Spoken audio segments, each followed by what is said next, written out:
Terminal Tawang Alun di Jember bukan lagi tempat singgah, ia telah menjelma menjadi sarang ketakutan. Asap knalpot bercampur bau keringat, teriakan sopir, dan umpatan preman mengisi udara. Orang-orang berlalu cepat, menundukkan kepala, seolah siapapun yang menatap lebih dari 3 detik akan dihantam nasib buruk. Dan di pusat kekacauan itu berdiri seorang pria berkepala licin berkilau, mengenakan jaket kulit robek dan rantai besi tergantung di pinggang. Tarkam botak, raja preman terminal.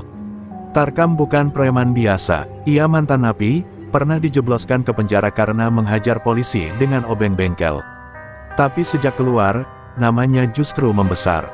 Ia membawa anak-anak muda bengal dari pelosok Jember, membentuk geng terminal yang kejam dan haus upeti. Di pagi hari, mereka memalak sopir bus dengan dalih uang keamanan. Di siang hari, mereka mengobrak-abrik lapak pedagang kaki lima jika tak diberi rokok dan uang jajan. Hari itu, langit mendung menggantung di atas terminal. Seorang pedagang rokok tua ditendang hingga terguling. Darah mengalir dari pelipisnya, namun tak seorang pun menolong. Semua hanya menunduk, pura-pura tak melihat. Tarkam duduk di bangku panjang dengan rokok menyala di bibirnya, tertawa seperti dewa kecil yang puas melihat penderitaan orang lain. Semakin miskin, semakin gampang dipalak, katanya sambil menginjak kotak rokok si kakek. Anak buahnya, Ceking dan Bolot, ikut tertawa. Mereka mencomot makanan dari warung sembarang dan hanya bilang, "Preman makan, jangan ditagih." Namun di tengah kerusakan itu, sebuah gerobak kecil dengan tulisan lusuh, "Tahu bulat digoreng dadakan," muncul dari arah selatan terminal. Seorang nenek dengan punggung bungkuk mendorongnya pelan, wajahnya keriput namun sorot matanya tajam. Ia mengenakan kerudung lusuh dan sandal jepit yang satu sudah sobek. Tak ada yang memperhatikannya, hingga aroma tahu goreng yang aneh, seperti bercampur serai dan kayu manis menyebar. Ceking mencium bau itu lebih dulu. "Wah, tahu bulat nih. Buat camilan preman." Mereka mendekat. Nenek itu berhenti, tersenyum tipis tanpa berkata sepatah kata pun. Tangannya gemetar tapi matanya diam mengamati mereka, seolah mengukur dosa yang mereka bawa. Tarkam bangkit dari bangkunya. "Heh, Nek, tahu bulat kok gak kasih gratis ke kami? Apa lupa ini wilayah siapa?" Ia meludah ke tanah. "Kalau masih pengen jualan di sini, tahu itu kasih ke kita semua. Bayar pakai napasmu." Nenek Saroh tidak menjawab. Ia hanya memandang Tarkam dan gengnya seperti memandang tanah kuburan yang belum diisi.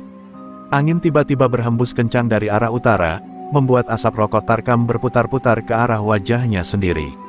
Saat itulah, langit menggelap lebih cepat dari biasanya, dan terminal Tawang Alun bersiap menyambut teror yang belum pernah terjadi sebelumnya. Angin mendesir lebih dingin dari biasanya, membuat daun-daun berguguran dari pepohonan terminal. Para sopir dan pedagang mulai melirik ke arah gerobak nenek tua itu. Ada sesuatu yang aneh, bukan dari tahu bulatnya, tapi dari caranya berdiri. Ia tidak bergeming sedikit pun, seolah bukan lagi bagian dari dunia ini. Tangannya perlahan membuka tudung gerobaknya, mengepulkan aroma gorengan yang tak wajar, tajam, manis, dan menusuk seperti dupa kematian. Tarkam tertawa mengejek. "Wah, ini tahu bulat atau kemenyan, Nek?" Ia merebut satu tahu dan langsung memasukkannya ke mulut. Namun seketika, tawanya berhenti. Wajahnya menegang, matanya membelalak, tubuhnya kaku seperti tertikam petir. Tahu itu belum sempat dikunyah. Ia terduduk pelan, lalu menggigil. "Aan, Ji, Peng, ini, kenapa, dingin banget," gumamnya pelan. Keringat dingin mulai merembes dari keningnya. Bolot dan Ceking panik, mereka mencoba membantu, tapi ketika tangan mereka menyentuh tubuh Tarkam, kulit mereka langsung terasa seperti tersengat api. "Anjrit, kayak listrik, bro." Ceking mundur sambil menggoyangkan tangannya. Mereka menatap nenek itu yang kini menatap lurus ke arah mereka. Matanya berwarna putih keperakan, seperti kaca bening yang memantulkan dosa setiap orang yang berani menantangnya. Nenek Saroh membuka mulutnya perlahan. Suaranya berat, dalam, dan bergema seperti dari lorong batu. "Kalian menelan tamak, menggigit angkara, dan menelan air dari neraka. Tahu itu, bukan untuk manusia kotor." Setelah mengucapkan itu, ia menutup kembali tudung gerobaknya, lalu berbalik dan mendorong perlahan, seolah tak terjadi apa-apa. Angin kembali berputar, kali ini membawa aroma tanah basah dan bunga Kamboja. Tarkam jatuh pingsan dengan mata terbuka. Tubuhnya tak bisa digerakkan. Para tukang ojek dan sopir mulai mendekat, tapi tak ada yang berani menyentuhnya. Dia, kayak kerasukan, bisik salah satu sopir tua. Itu nenek siapa, sih? Gak pernah lihat sebelumnya. Semua orang mulai bertanya-tanya, tapi tak satu pun yang berani mengejarnya.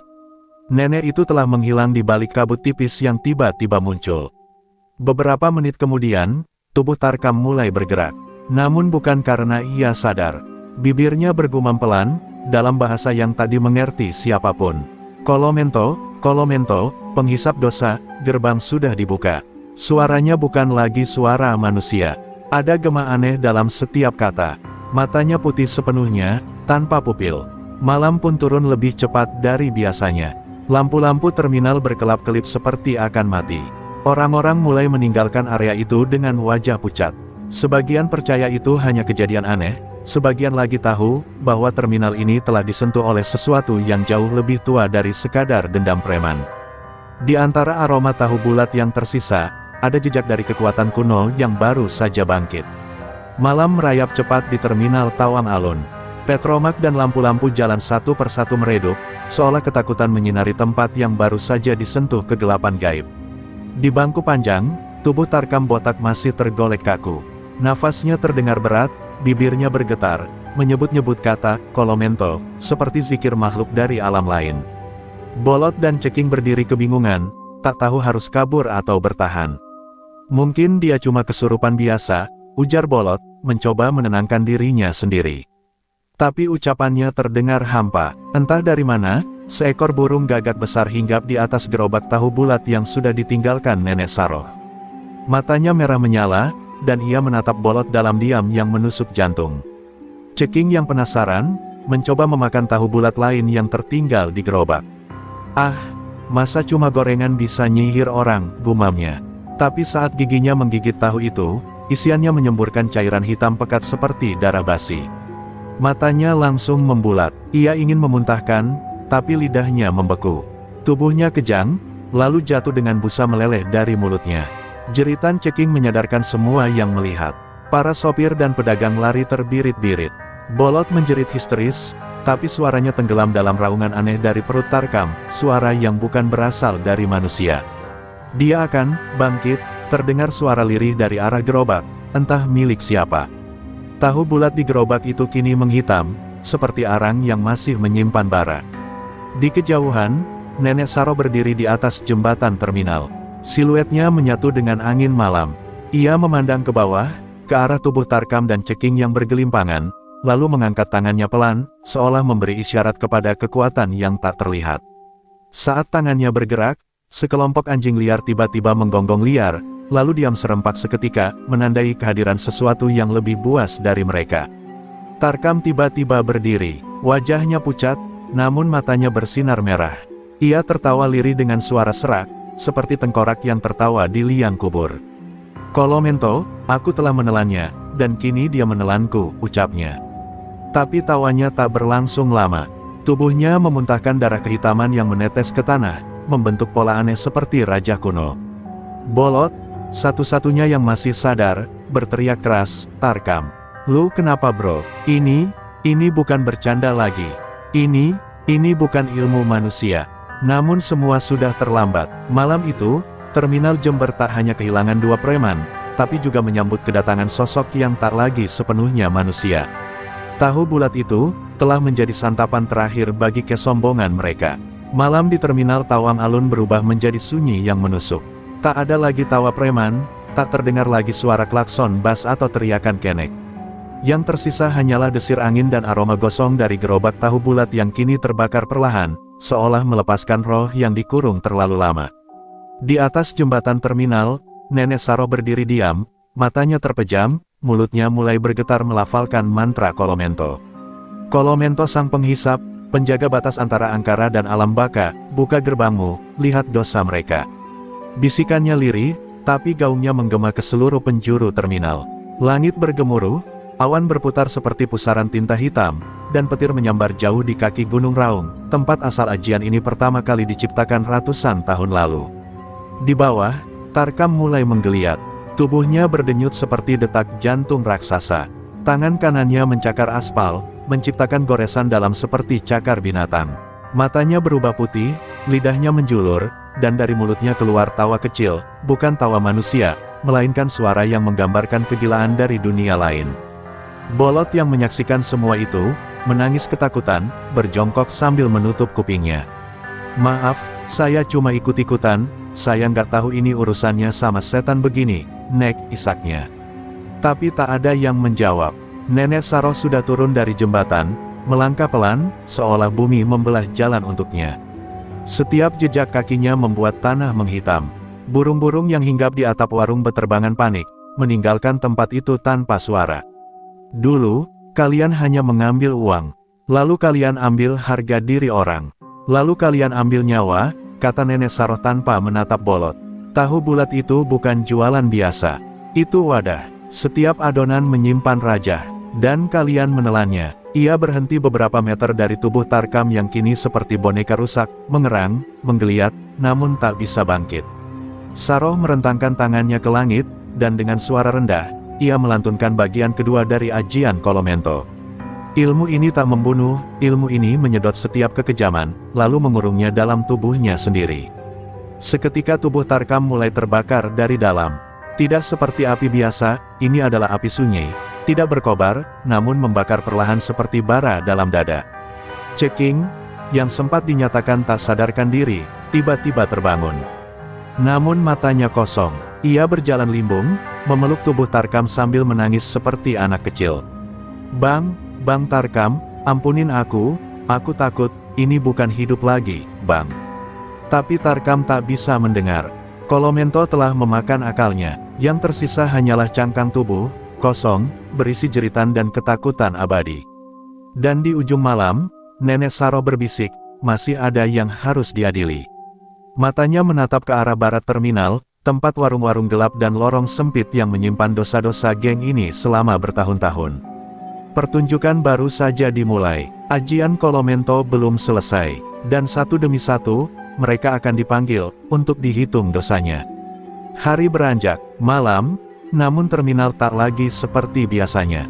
Warna-warna kelabu menghiasi udara, membuat siapapun yang tinggal merasa dingin menusuk tulang.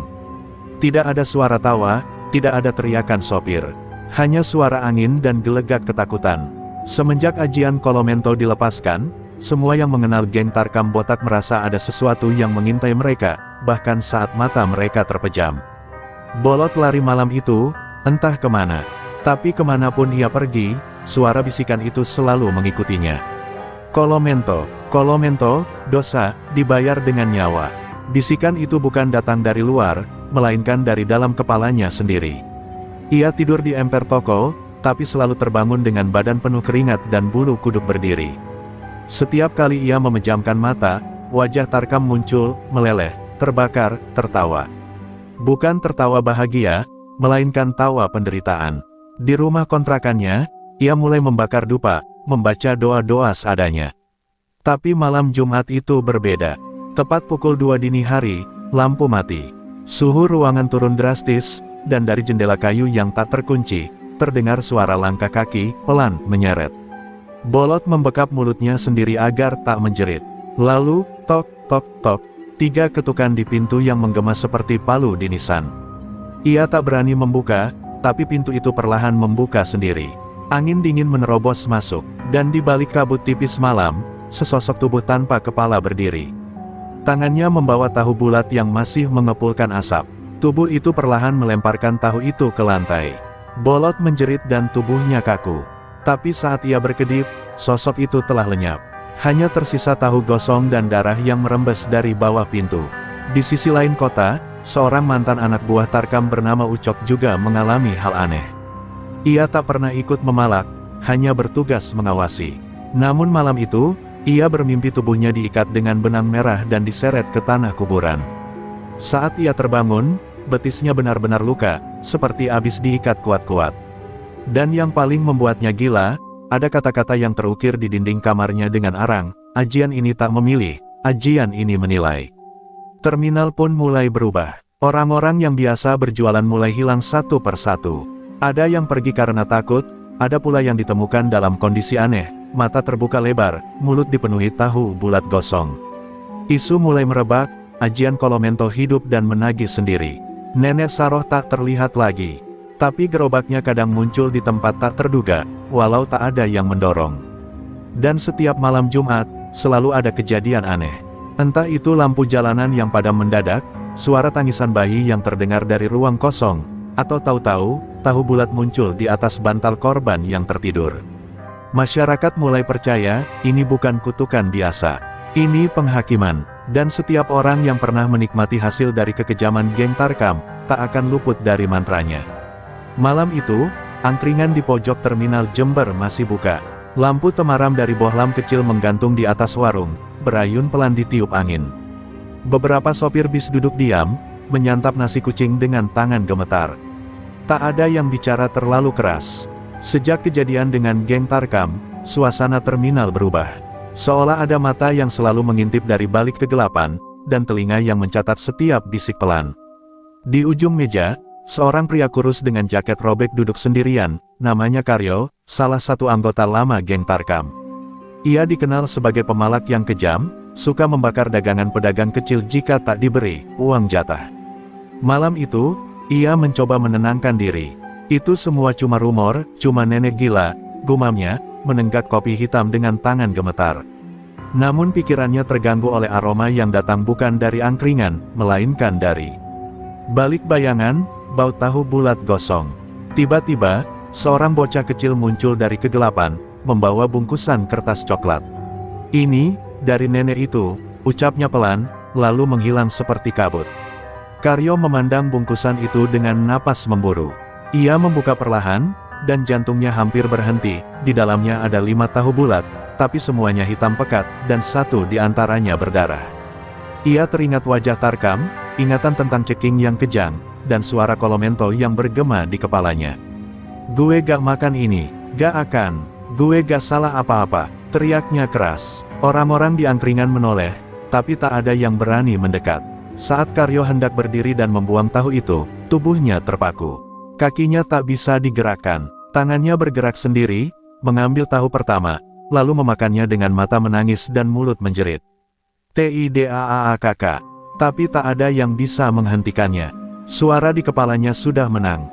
Tahu kedua, ketiga, dan keempat masuk ke mulutnya. Darah menetes dari sudut bibir. Matanya berputar putih, tubuhnya menggigil seperti kesurupan. Pada tahu kelima, ia tersedak. Mulutnya berbusa, suara parau keluar dari tenggorokannya. "Kolomento, tolong, ampun." Ia jatuh tersungkur, menghantam meja angkringan hingga pecah. Warga panik berlarian, tapi saat kembali, tubuh Karyo sudah tak bernyawa, mulutnya masih menggigit tahu terakhir, dan di jidatnya tertulis huruf aneh, seperti aksara kuno dari naskah hilang. Pemilik angkringan, Pak Rofi, tak sanggup bicara. Namun ia bersaksi bahwa di detik sebelum Karyo tumbang, terdengar suara perempuan tua dari kejauhan, melantunkan mantra dalam bahasa asing. "Kolomento, Kolomento, hisap kekejaman, simpan dalam tahu, hingga neraka terbuka." Suara itu lalu lenyap bersama angin malam. Keesokan harinya, berita kematian Karyo menyebar cepat. Polisi datang, tapi tak menemukan bukti pembunuhan. Tak ada luka, tak ada senjata, hanya tubuh beku dengan mulut penuh tahu gosong. Namun mereka tak bisa mengabaikan satu fakta, semua korban sejauh ini adalah bekas anggota geng Tarkam. Terminal kembali sunyi, tapi semua tahu, ajian Kolomento belum selesai menagih. Dan malam Jumat berikutnya, akan ada korban lagi. Setelah kematian Karyo, ketakutan menjalar ke seluruh sudut terminal Jember. Warung-warung mulai tutup lebih awal, sopir bis menolak parkir malam, dan pedagang kaki lima memilih pindah tempat. Desas-desus tentang tahu bulat maut menyebar lebih cepat dari asap knalpot. Di tengah keresahan itu, Bolot, satu-satunya preman yang belum tersentuh Kolomento, akhirnya mengambil keputusan nekat mencari bantuan gaib. Dengan wajah pucat dan tubuh gemetar, Bolot mendatangi rumah seorang dukun terkenal bernama Ki Rasman, yang tinggal di pinggir hutan Gumitir. Dikenal angkuh dan tamak, Ki Rasman mengaku bisa mengalahkan segala bentuk ilmu hitam. "Kolomento, hanya mantra kampungan dari era Majapahit," ucapnya dengan angkuh sambil menghisap cerutu. Ia menerima permintaan Bolot, tapi tidak tanpa imbalan, 1 karung uang dan 1 botol darah ayam hitam. Malam itu, Ki Rasman datang ke terminal dengan membawa kendi tanah liat dan cambuk dari kulit ular. Ia menggelar tikar di tengah jalan, lalu memulai ritual. Dengan suara keras dan gerakan tangan aneh, ia mencoba mengusir roh yang bersemayam.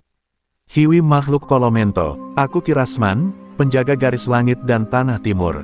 Pergi kau, suaranya menggema, menantang. Orang-orang menonton dari kejauhan, sebagian berharap, sebagian ragu. Namun tiba-tiba, angin berhenti.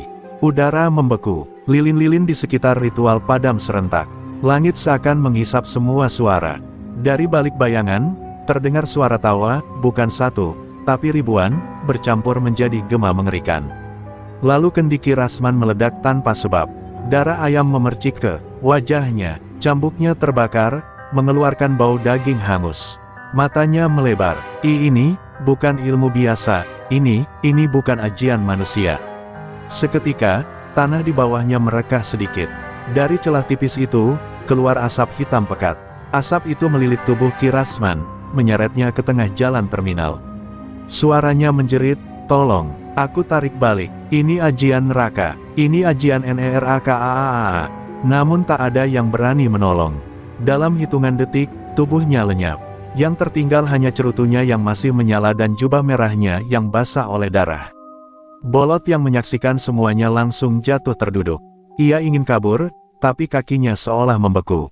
Dalam kepanikannya, ia melihat sekilas sosok berjubah putih berdiri di atas atap halte terminal, Nenek Saroh. Ia tidak bergerak, hanya menatap. Matanya memancarkan kesedihan dan murka sekaligus. Di tangannya, sebuah kitab tua terbuka. Angin membalikkan halaman-halaman kitab itu sendiri, berhenti di satu lembar yang bercahaya merah. Ilmu yang tidak dibawa dengan niat suci, akan melawan tuannya sendiri, bisik suara Nenek Saroh entah dari mana. Kata-katanya menusuk langsung ke dalam hati Bolot. Malam itu ia tak bisa tidur. Ia sadar satu hal, tak ada jalan mundur. Ia telah menyentuh sesuatu yang tak boleh disentuh. Dan kini, giliran waktunya hampir tiba. Desas-desus tentang kejadian di terminal menyebar lebih liar dari sebelumnya. Kematian dukun Ki Rasman yang meleleh di serap tanah, serta penampakan Nenek Saroh di atas halte, membuat warga Jember bergidik. Banyak yang mencoba melupakan, tapi malam selalu mengingatkan mereka. Terdengar tangisan di antara suara angin, dan bau tahu bulat gosong sering muncul entah dari mana. Di balik ketakutan itu, seorang lelaki tua bermata sayu mulai angkat bicara, Pak Dulman, penjaga arsip tua di Museum Budaya Jember. Pak Dulman bukan orang biasa. Ia mantan peneliti naskah kuno, dan konon, satu-satunya orang yang pernah membaca potongan naskah, Kolomento, ilmu penyesap dosa, yang dicatat tangan langsung oleh Pertapa di lereng Gunung Raung ratusan tahun silam. Nenek itu, bukan pedagang biasa. Ia adalah penjaga terakhir ajian Kolomento, ucapnya pada wartawan lokal yang nekat mewawancarainya. Namanya bukan Saroh. Ia dulunya dipanggil Rara Kenung. Menurut cerita Pak Dulman, Rara Kenung adalah putri bungsu dari keluarga spiritualis Jawa yang mengasingkan diri dari peradaban. Sejak kecil, ia dilatih untuk memahami energi, mantra, dan ilmu pemurnian batin. Tapi setelah seluruh keluarganya dibantai oleh sekelompok penjara tanah, para lelaki haus harta dan kuasa, Rara Kenung menghilang. Ia tak pernah ditemukan lagi, hingga kini muncul sebagai penjual tahu bulat di Jember. Ajian Kolomento bukan sembarang ilmu hitam. Ia adalah ilmu pemurni, diciptakan bukan untuk membunuh, tapi untuk menyedot dan mengembalikan segala bentuk keburukan yang manusia tabur. Namun bila digunakan oleh orang yang kehilangan kendali batin, ajian ini berubah menjadi cermin neraka, menghukum, menyiksa, bahkan membakar jiwa dari dalam. Dan Rara Kenung telah menyimpan luka selama puluhan tahun. Ia tak lagi sepenuhnya manusia biasa. Bolot mendengar kabar itu dari radio warung kopi. Ia menyesal, kepalanya terbenam di antara lutut, tubuhnya menggigil, bukan karena dingin tapi karena takut. Kita memalak orang yang salah, dia bukan manusia biasa, dia, penjaga ajian, gumamnya lirih. Di benaknya, wajah Ceking, Tarkam, dan Karyo terus menghantui. Ketiganya telah binasa secara mengenaskan. Kini hanya ia yang tersisa. Malam harinya, Bolot nekat mendatangi rumah Pak Dulman, ingin tahu lebih banyak. Tapi begitu ia tiba, rumah itu kosong. Hanya buku-buku tua berserakan dan dinding penuh Raja Kolomento yang belum selesai ditulis. Di meja, Ada catatan terakhir sang penjaga arsip, jika Kolomento telah dibangkitkan oleh luka, maka ia tidak akan berhenti hingga luka itu dibalaskan atau ditutup dengan darah bersih. Di tempat lain, Nenek Saroh sedang duduk di bawah pohon beringin tua, menatap bulan purnama dengan mata berkaca-kaca. Ia berbicara sendiri, namun suaranya terdengar jelas, seakan ditujukan ke langit.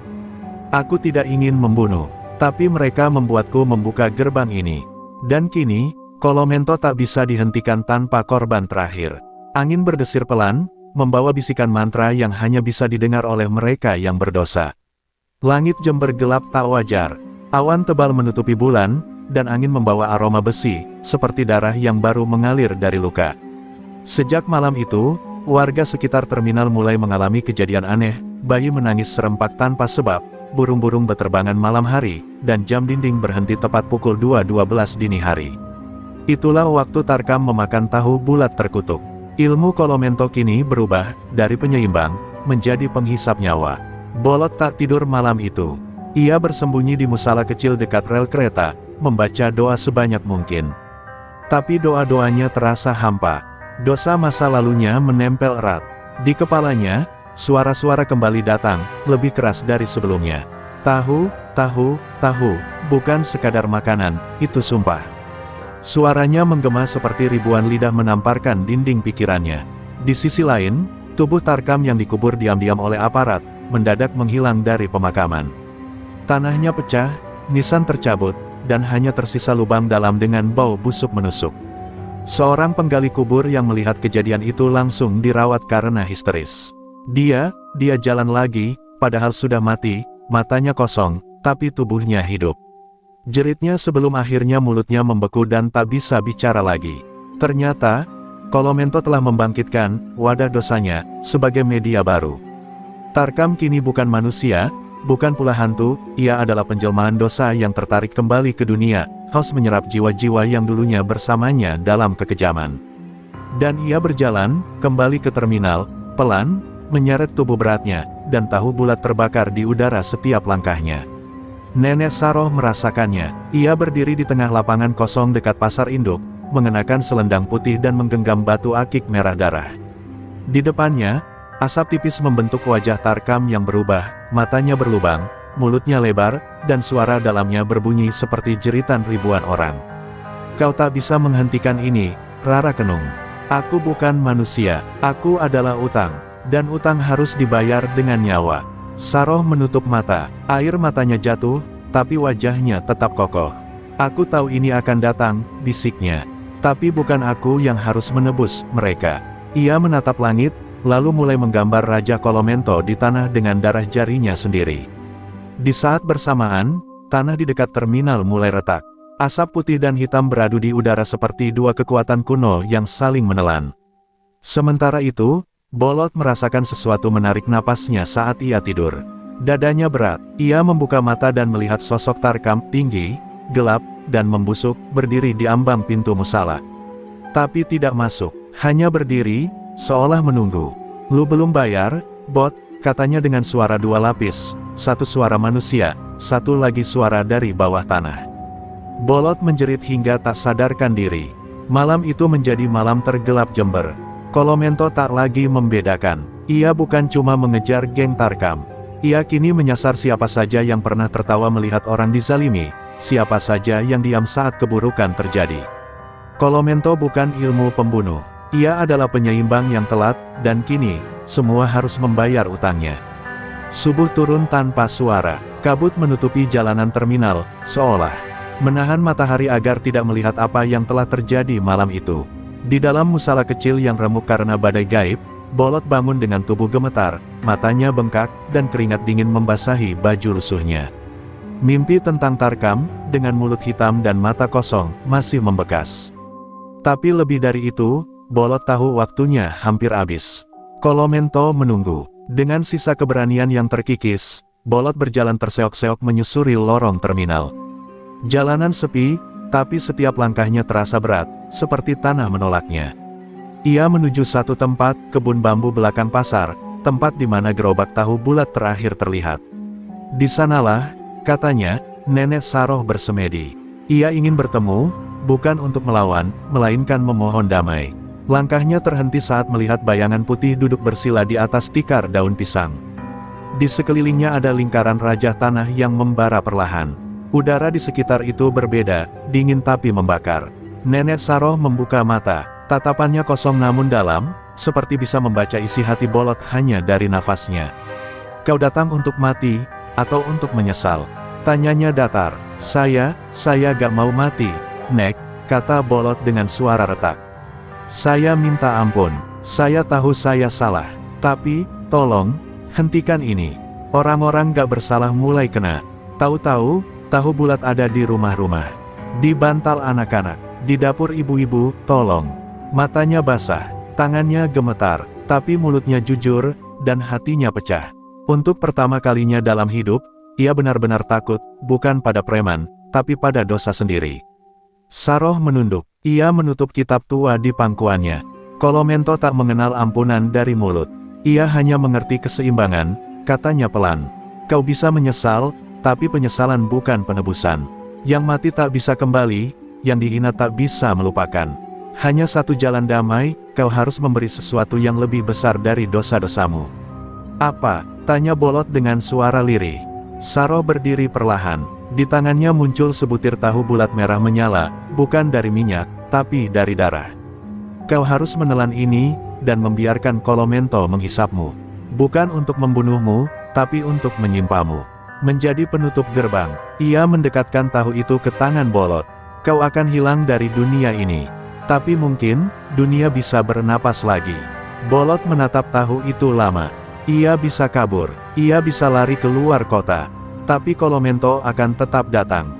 Bukan hanya padanya, tapi pada siapa saja yang pernah bersentuhan dengan dosanya. Dan akhirnya, ia angkat tangan. Menerima tahu bulat terakhir, menatap Nenek Saroh. "Kalau ini harga yang harus saya bayar, saya terima." Dan ia pun menggigitnya perlahan, ketika matahari akhirnya menembus kabut. Begitu tahu merah itu melewati kerongkongan Bolot, bumi seolah terdiam. Tak ada angin, tak ada suara burung, bahkan detakan jantungnya sendiri terasa lenyap. Tubuh Bolot kaku, matanya membelalak, dan kulitnya perlahan berubah pucat seperti tanah liat yang belum dibakar.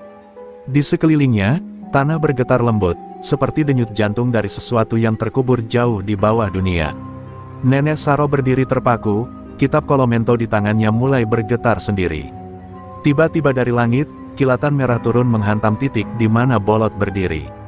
Tubuhnya terangkat, melayang tanpa tali, lalu mulai berputar perlahan. Asap hitam tipis keluar dari pori-porinya, mengepul seperti ruh yang dipaksa keluar. Wajah Bolot tak lagi menunjukkan rasa takut.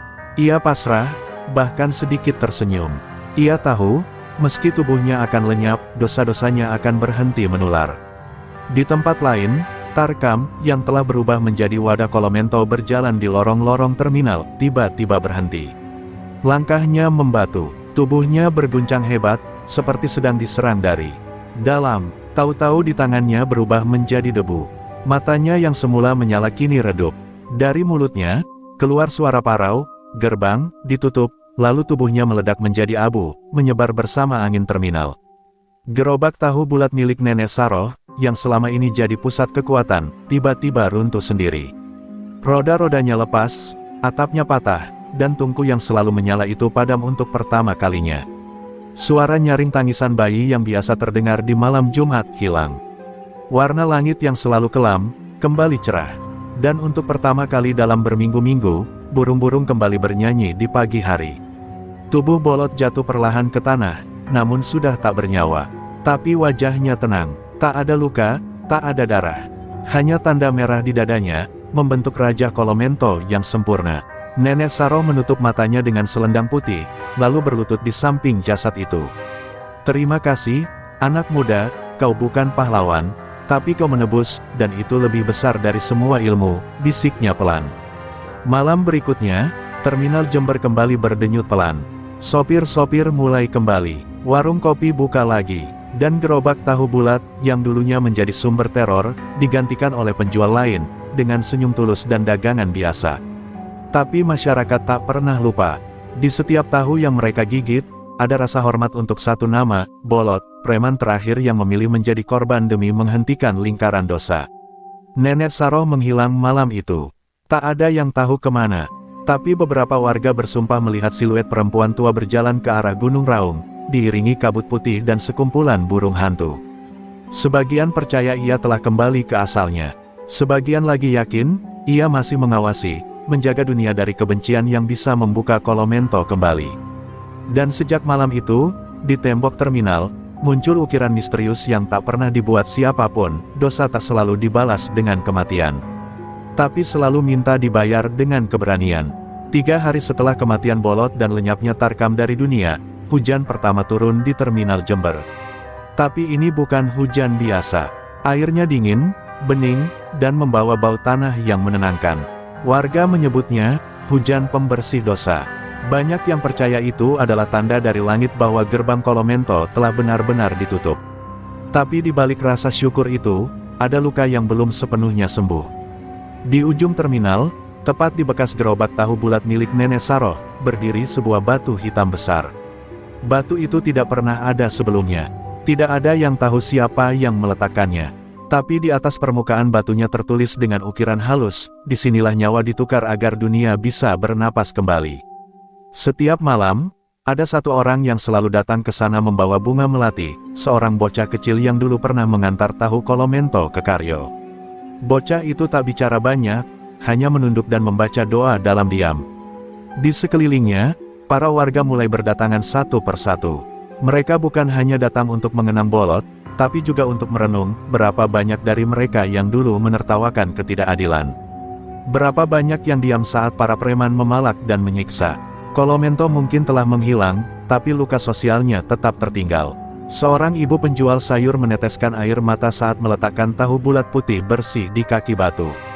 Dulu aku sering dimaki sama anak buah Tarkam. Tapi Bolot yang terakhir malah menyelamatkan kami, gumamnya. Kadang, orang yang paling kotor, justru yang paling ikhlas bertobat. Tangisnya pecah, dan tak sedikit yang mengikutinya. Batu hitam itu perlahan jadi tempat pengakuan, tempat pengampunan. Sementara itu, di lereng Gunung Raung, seorang pendaki mengaku melihat siluet perempuan tua duduk di bawah pohon rindang, memandangi kabut yang tak pernah surut. Di sampingnya, seekor burung gagak bertengger, dan suara lirihnya melantunkan doa dalam bahasa Jawa kuno. Ketika pendaki itu mencoba mendekat, perempuan itu lenyap perlahan, menyatu dengan embusan angin gunung. Ia yakin, itu adalah Nenek Saroh. Di sudut kota, Pak Dulman, penjaga arsip tua, membuka kembali kitab-kitab warisan leluhur yang dulu ia abaikan. Ilmu seperti Kolomento, bukan hanya ada di legenda. Ia ada di dalam manusia. Jika kita lupa menghormati keseimbangan, maka akan lahir Kolomento baru dari dalam jiwa kita sendiri, katanya pada seorang mahasiswa muda yang ingin belajar tentang ajian leluhur. Dan malam itu, untuk pertama kalinya, terminal terasa hidup tanpa ketakutan. Anak-anak bermain petak umpet, pedagang bersenda gurau, dan sopir bis bersiul sambil menyeduh kopi. Tapi tak ada yang melupakan batu hitam itu. Ia berdiri seperti saksi bisu. Tempat semua rasa bersalah, rasa kehilangan, dan harapan baru dikumpulkan jadi satu. Sebab meskipun Kolomento telah tidur, dosa manusia tetap jadi bahannya. 2 minggu setelah batu hitam berdiri sebagai penanda perdamaian, terminal Jember mulai kembali seperti dulu, atau setidaknya, semua berusaha menjadikannya demikian. Namun perubahan sejati tak selalu tampak di permukaan. Di sebuah gang sempit dekat pasar ikan, seorang anak muda bernama Jalu, berusia 17 tahun, menemukan sesuatu yang tak biasa, sebuah kantong plastik lusuh berisi tahu bulat gosong, masih hangat, dan mengeluarkan aroma yang sama seperti malam-malam penuh teror dulu. Jalu bukan orang asing, ia cucu dari Pak Dulman, dan diam-diam sering membaca kitab-kitab tua peninggalan kakeknya. Ketika ia melihat tahu itu, darahnya seolah berhenti mengalir. Ia merasa ditarik kembali ke dalam kisah-kisah horor yang dulu ia dengar sebagai dongeng sebelum tidur. Tapi ini bukan dongeng, ini nyata. Dan yang paling mengejutkan, di dalam plastik itu ada selembar kertas kuning tua bertuliskan, warisan bukan untuk siapa yang kuat, tapi untuk yang mampu menanggungnya. Tak bisa tidur, Jalu membawa tahu itu ke loteng rumahnya. Ia letakkan di atas piring perak, lalu duduk bersila seperti yang pernah ia lihat dilakukan Nenek Saroh di lukisan tua museum. Malam itu, angin berputar aneh di kamarnya. Lilin yang ia nyalakan tiba-tiba padam sendiri.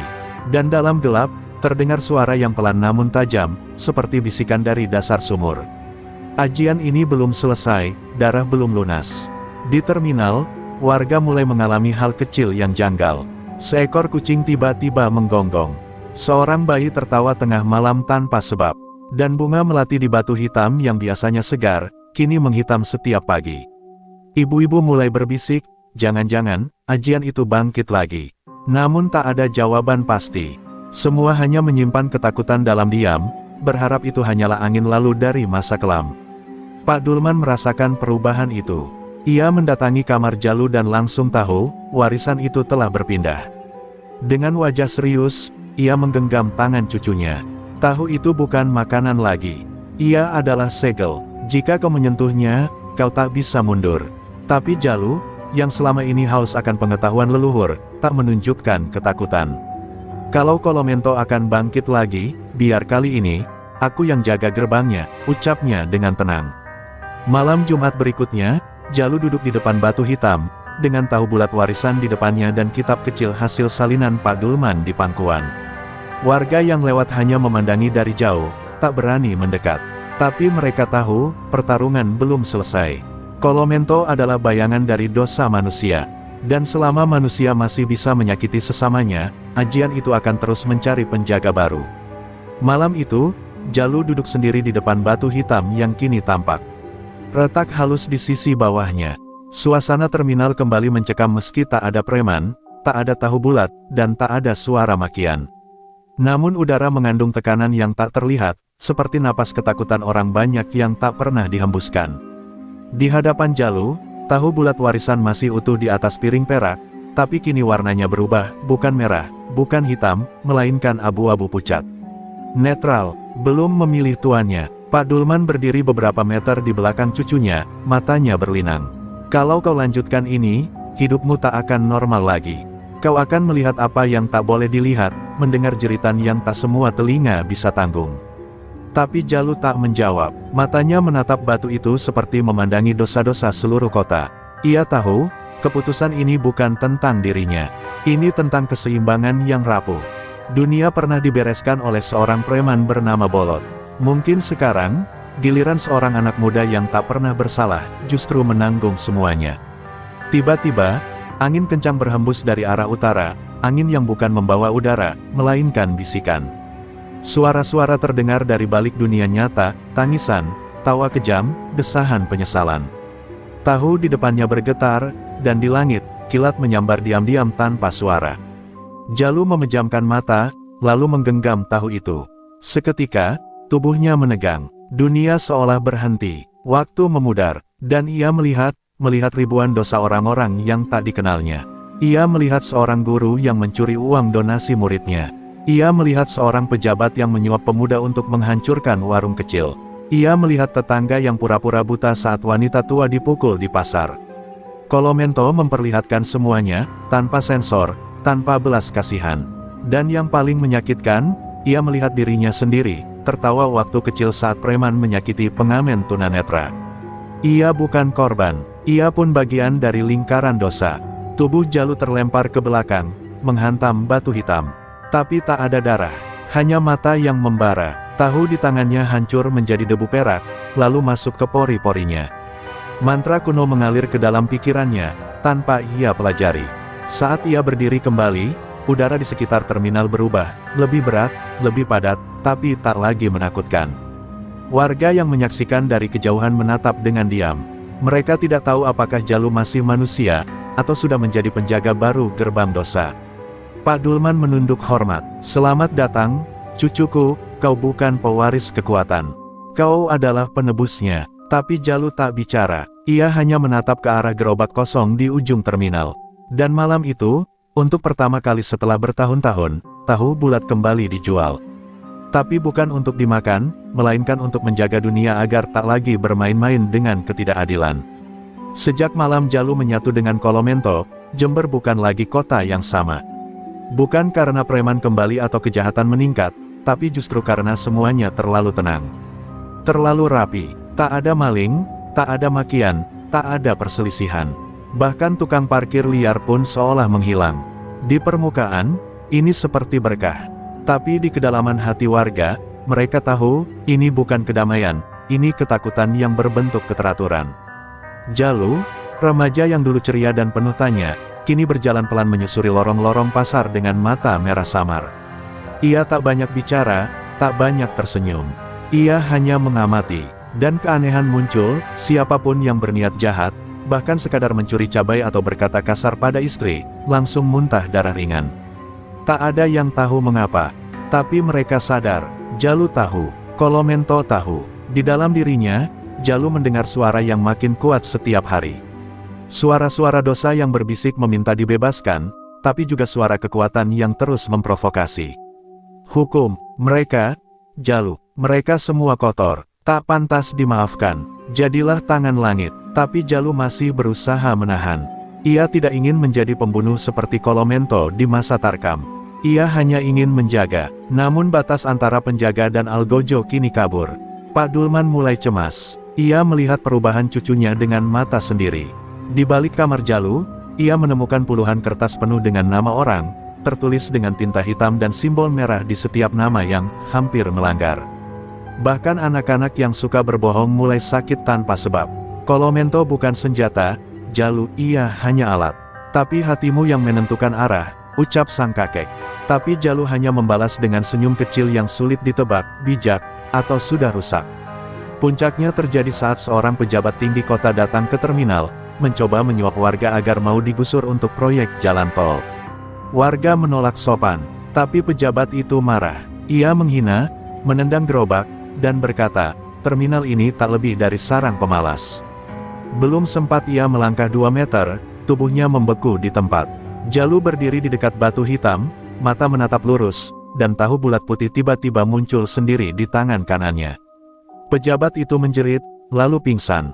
Keesokan harinya, ia ditemukan di rumahnya dalam keadaan linglung, hanya bisa bicara satu kalimat berulang-ulang, saya melihat apa yang pernah saya sembunyikan. Sejak itu, siapapun yang punya niat busuk, bahkan sekadar berpikir jahat, akan mengalami mimpi buruk semalaman. Kota menjadi suci, tapi juga penuh tekanan. Warga mulai bertanya, apakah kita benar-benar bebas, atau hanya sedang diawasi seperti tahanan spiritual. Dan Jalu, kini sering duduk sendirian di halte tempat dulu Tarkam biasa memalak. Ia bicara pada dirinya sendiri. Tapi tak sedikit yang bersaksi melihat bayangan lain duduk di sampingnya, seperti wajah bolot, atau bahkan siluet nenek Saroh. Mungkin Kolomento bukan sekadar kekuatan, mungkin ia kini adalah bagian dari Jalu sendiri. Langit Jember memerah saat fajar belum sepenuhnya muncul. Awan seperti terbakar pelan, dan angin berhembus dari arah utara membawa bau gosong yang tidak biasa, bukan dari pembakaran sampah, tapi dari hati yang mendidih. Malam sebelumnya, Jalu berdiri di depan batu hitam dan berkata satu kalimat yang terdengar seperti keputusan terakhir, mungkin Kolomento memang tak bisa dijinakkan. Tapi aku bisa memilih, untuk tidak menjadi kamu. Bisikan dari dalam dirinya memberontak. Kolomento menggeliat di dadanya, mengirimkan bayangan para preman, wajah-wajah jahat, dan suara-suara yang terus merayu. Kau bisa menjadi penguasa, tak ada yang bisa mencurangimu, tak ada yang bisa menyakitimu. Jangan buang kekuatan ini, Jalu. Tapi Jalu hanya menatap batu hitam dengan mata sembab. Ia tahu, jika ia tak memutus rantai ini sekarang, ia akan menjadi generasi baru dari ketakutan. Malam itu ia memutuskan untuk kembali ke tempat semua ini dimulai, pohon beringin tua di ujung kota, tempat nenek Saroh dulu terakhir terlihat.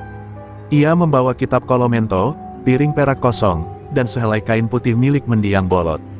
Ia duduk bersila, menggambar raja di tanah dengan darah dari ujung jarinya sendiri.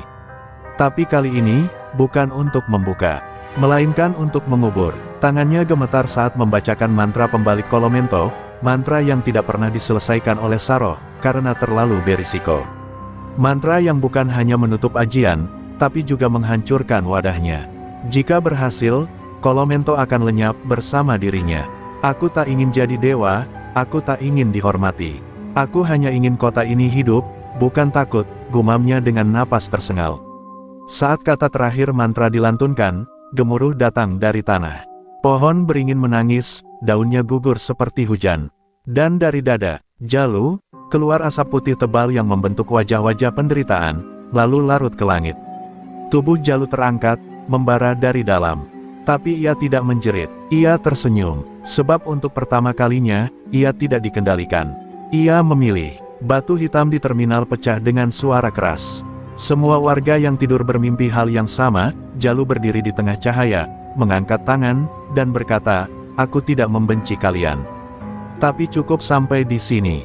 Dan begitu pagi datang, kota Jember benar-benar sunyi. Tapi kali ini, bukan sunyi karena takut, melainkan sunyi yang memberi ruang untuk bernapas. Jalu tak pernah ditemukan lagi. Tapi di tempat pohon beringin itu, tumbuh bunga putih yang tak bisa layu. Dan di tembok tua terminal, muncul satu ukiran terakhir. Yang paling berani bukan yang menghukum dosa, tapi yang menghentikan siklusnya.